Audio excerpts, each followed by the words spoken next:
Oi, eu sou o Pinster, ou Kevin, que é meu nome real, e nesse episódio eu fiz o menu e o multiplayer do meu jogo cooperativo, The Last Map. Só que tem um problema, eu nunca fiz um jogo multiplayer na minha vida, o que deixou tudo muito mais difícil do que deveria. Mas no final deu certo, então vambora.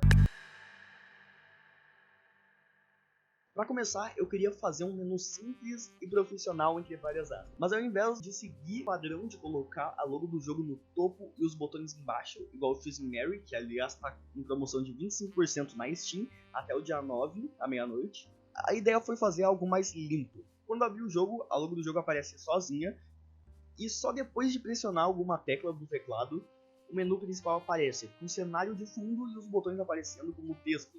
Uma coisa bem simples. Eu coloquei também uma pequena animação nos botões, que quando passa o mouse por cima, dá uma saltadinha pra frente do texto. É só pra dar um feedback visual legal. Mas tem um detalhe, nem todas as opções funcionam ainda, né? Tipo, o botão de configuração de tela, ele existe, mas é só isso, ele só existe. Eu quis fazer um menu antes de mexer no multiplayer, porque a interface já estaria pronta, depois só precisaria colocar o multiplayer no jogo. Não tem muito o que falar sobre o menu, né? Então, bora pra parte complicada, o multiplayer.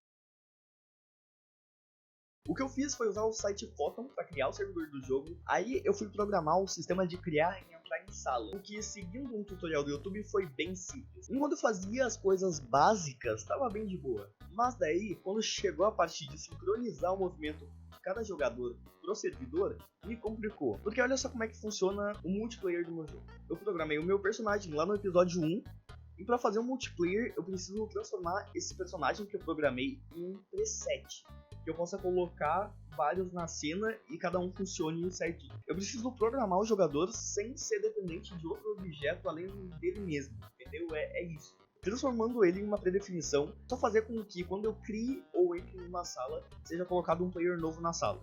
Isso foi tranquilo de fazer, até sem tutorial. Mas fazendo isso, os dois players controlam os dois personagens juntos, já que não tem uma forma de separar os dois. Então, é isso que eu preciso fazer, né? Separar os dois. O que era pra ser simples, mas fui eu que compliquei as coisas. No tutorial que eu segui, o cara só colocou o componente View no player, que pega todos os objetos que tenham um outro componente chamado Transform View.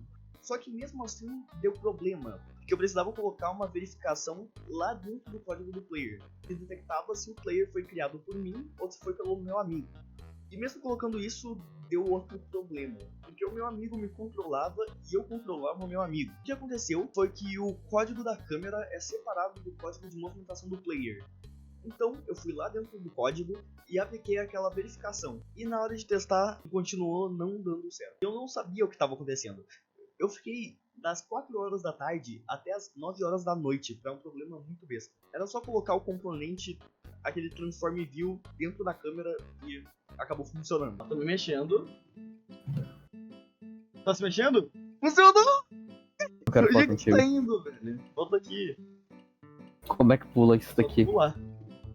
É só tu pular. Tu viu certo, tá?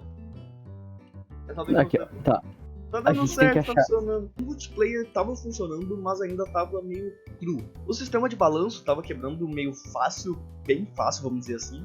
E toda vez que um objeto interagia com a gravidade, o servidor bugava. Porque era uma mudança muito rápida pro servidor computar. Então, eu só pedi pro ChatGPT criar um script que suaviza velocidades rápidas pro servidor, já que eu não sei mexer em multiplayer. E beleza, tava funcionando esse script. Então, eu só precisei dar uma arrumada no sistema de corda, que na hora de colocar a verificação de quem era o dono antes, eu acabei tirando aquele cálculo que calcula a velocidade de balanço para quando sair da corda, sair de forma suave. Cara, é isso, o multiplayer do jogo tá funcionando sim muito certinho. Claro que ainda tem uns bugzinhos da corda, e quando tu olha pro lado a corda meio que acompanha de uma forma estranha, mas é isso. Tá, tamo aqui, tô te vendo. Ó, tu não tá bugando, ó, vamos testar lá na corda. Calma que eu não sei jogar meu próprio jogo. Uou! Tá se balançando? Tô. Ó, continua bugado, só tá um pouco menos bugado do que antes. Ó, Ok, tá bem menos que antes. tá bugado ainda, mas tá menos do que antes. E eu deixei um pouco mais rápido o balanço da corda. Tá um pouco mais rápido e na hora de sair eu deixei suave. Eu não deixei, tipo, saindo travadinho, lembra? Na hora que saía da corda. Dava um